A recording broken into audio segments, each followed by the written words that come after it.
were established at first by the Reagan administration and its allies in Britain and Pakistan. The official reason for the invasion of Iraq was that it was developing weapons of mass destruction. The U.S. and Britain therefore proclaimed the right to invade in what's called anticipatory self-defense. That was the single question, as stressed constantly by Bush, Blair, and other high officials. As is well known, there were no weapons of mass destruction, apart from what had been produced in the 1980s, thanks to aid provided by the United States and Britain, along with others, aid that continued long after Saddam's worst atrocities and after the end of the war with Iran. After the U.S. invasion in 2003, there was sophisticated, massive looting of the installations that had been constructed in the 1980s. That includes high-precision equipment capable of making parts for chemical and nuclear weapons and missiles. Prior to the invasion, these sites had been monitored by UN inspectors who had since been kept out of the country, while the occupation forces left them unguarded. Where this huge mass of equipment has gone, no one knows, and it's uncomfortable to guess. The ironies are almost inexpressible.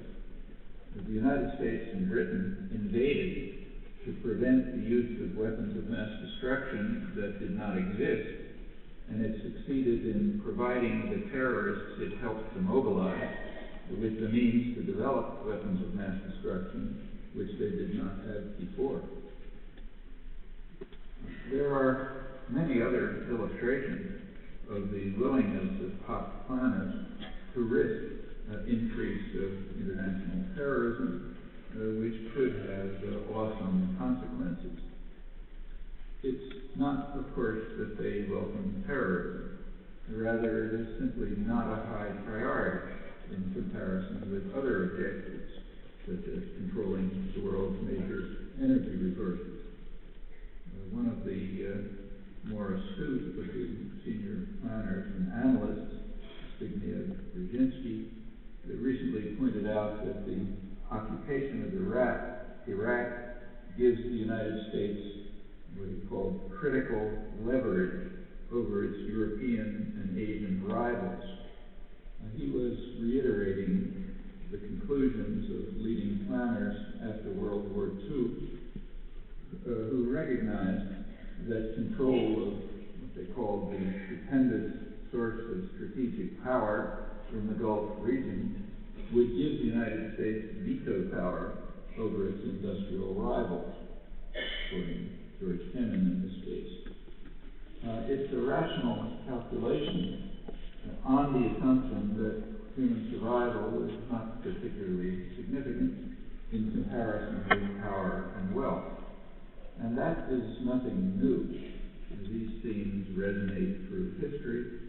The difference today is only that the stakes are enormously higher. In 1945, the efforts to end the curse of war led to a consensus on the principles that should guide state action, formalized in the United Nations Charter. That consensus was reiterated last December by a high-level UN panel, which included the National Security Advisor for George Bush I.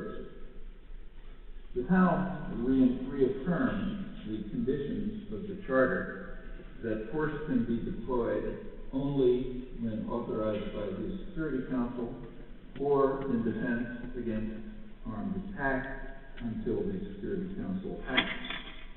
Any other resort to force is a war crime, in fact, the supreme international crime, differing only from other war crimes in that it contains within itself the accumulated evil of the whole, the words of the Nuremberg tribunal.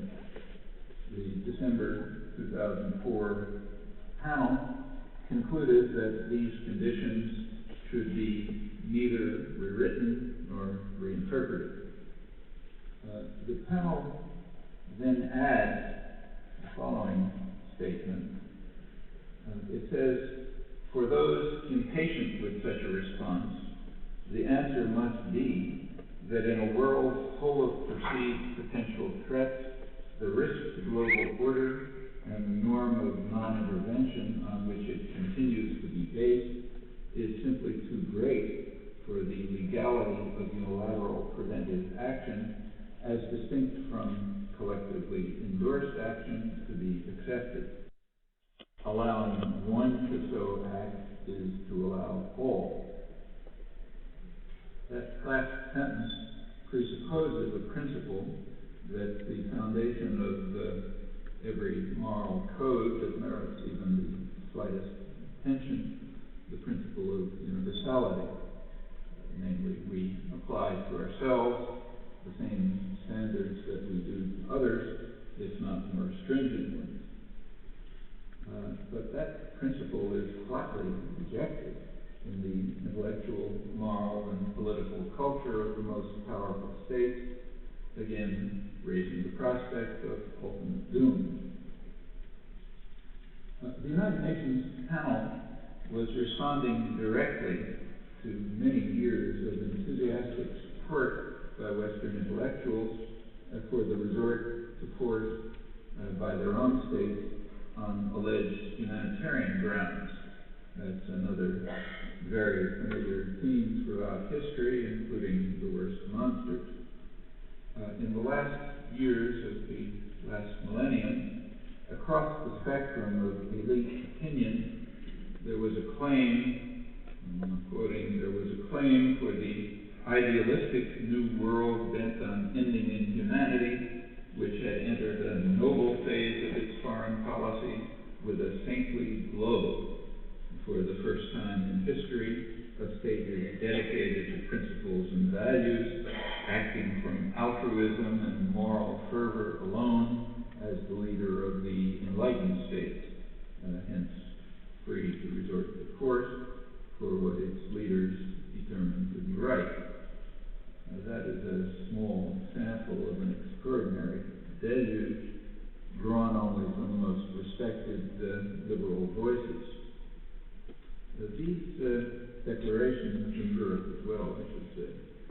These declarations reflect elite perceptions, but not those of the general public.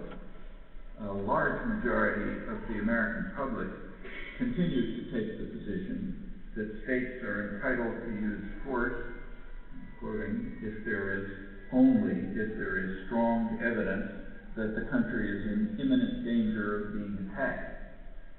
So a large majority reject the bipartisan consensus on so-called preemptive war and agree with the recent United Nations panel, and incidentally also agree with the former non-aligned movement, the governments of 80% of the world's population, but they are, of course, ignored or dismissed with derision. The legitimacy of the use of force is not the only issue on which public opinion in the United States diverges sharply from elite political culture. To take another current example, which also raises issues of survival, it's commonly reported that the United States refused to join the Kyoto Treaty a month ago. That's true only if the phrase United States excludes its population, who overwhelmingly support ratification of the treaty, so enthusiastically, in fact, that a majority of Bush voters believe that he agreed with them that the United States should join. Large majorities also believe that the United States should accept the jurisdiction of the International Criminal Court and the World Court, and should rely on the United Nations to take the lead in international crises, including issues of security reconstruction and political transition in Iraq. Most of the population even believe that the United States should abandon the Security Council veto, accepting majority rule. And the same is true on other issues. Large majorities believe that the United States should rely on diplomatic and economic measures more than military ones in the so-called war on terror. An overwhelming majority, as in the past, favor increased government spending on healthcare, education, other social spending. All of this is in sharp opposition to public policy. Studies revealing these facts were released by the most prestigious institutions that monitor public attitudes shortly before the November 2004 presidential election. Plainly, they are of critical importance to functioning democracy. The studies reveal that both political parties are far to the right of the population on many of the most crucial issues. They were scarcely reported, mentioned in the national press. These observations, unfortunately, generalize, lending further weight to the judgment of the strategic analysts I quoted earlier about the crisis of Western democracy, a crisis so serious that they are turning to China to rescue us from disaster. Washington's unilateral resort to force was articulated publicly by the Bush administration in its national security strategy of September 2002, breaking no new ground, however. Even before the 2000 election, Condoleezza Rice, writing in Foreign Affairs, the Establishment Journal, condemned what she called the reflexive appeal to notions of international law and norms, and the belief that the support of many states, or even better, of institutions like the United Nations, is essential to the legitimate exercise of power. That, she says, is completely wrong, referring, of course, to exercise of power by the United States. The usual exception prevails. This extremist position has long been conventional among the powerful. To illustrate, I'll just keep to the liberal end of the spectrum in the United States. Take one case, elder statesman and Kennedy advisor Dean Asherton informed the American Society of International Law in 1963 that no legal issue arises when the United States responds to a challenge to its position, power, and prestige. He was speaking shortly after the Cuban Missile Crisis, which brought the world to the brink of nuclear war 2 months earlier, as a result, in large part, of U.S. international terrorism. Turning to the 1990s, the Clinton doctrine was that the United States has the right, I'm quoting now, to resort to unilateral use of military power to defend vital interests, such as ensuring uninhibited access to key markets, energy supplies, and strategic resources, that is, even without the pretext that Bush and Blair devised. Taken literally, the Clinton doctrine is more expansive than Bush's national security strategy, which aroused enormous fear and concern around the world, and elicited very harsh criticism, even within the foreign policy establishment in the United States. The Clinton doctrine, in contrast, was barely noticed.